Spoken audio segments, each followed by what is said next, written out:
నమస్తే అన్న, అందరికీ నమస్కారం.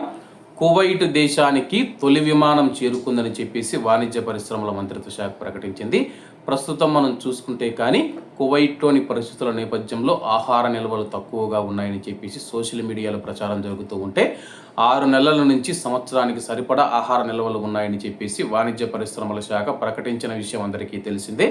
ఇందులో భాగంగా స్థానిక మార్కెట్లలో ఆహార లభ్యతను బలోపేతం చేసే ప్రయత్నాలలో భాగంగా తాజా ఆహార సామగ్రిని తీసుకువెళ్లే మొదటి కువైట్ ఎయిర్వేస్ విమానం కువైట్ దేశానికి చేరుకుందని చెప్పేసి వాణిజ్య పరిశ్రమల శాఖ ప్రకటించింది.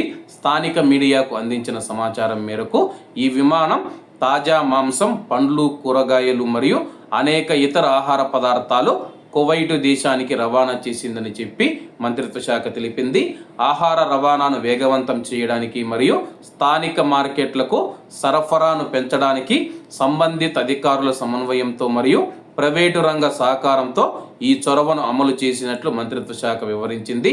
ఆమోదించబడిన ప్రమాణాలకు అనుగుణంగా ఆహార ఉత్పత్తులను భద్రపరచడానికి అవసరమైన సౌకర్యాలతో కూడిన ప్రత్యేకంగా తయారు చేయబడిన గోడౌన్లకు బదిలీ చేశామని చెప్పేసి ఆ తర్వాత ఈ వస్తువులు కువైట్ దేశంలోని వివిధ ప్రాంతాలలోని అమ్మకాలు మరియు పంపిణీ దుకాణాలకు పంపిణీ చేస్తామని చెప్పి మార్కెట్ స్థిరత్వాన్ని కాపాడుకోవడానికి అవసరమైన ఆహార వస్తువుల లభ్యతను నిర్ధారించడానికి వినియోగదారుల డిమాండ్ తీర్చడానికి కొనసాగుతూ ఉన్న ప్రయత్నాలలో భాగంగా ఈ నిర్ణయం తీసుకున్నట్లు మంత్రిత్వ శాఖ తెలిపింది.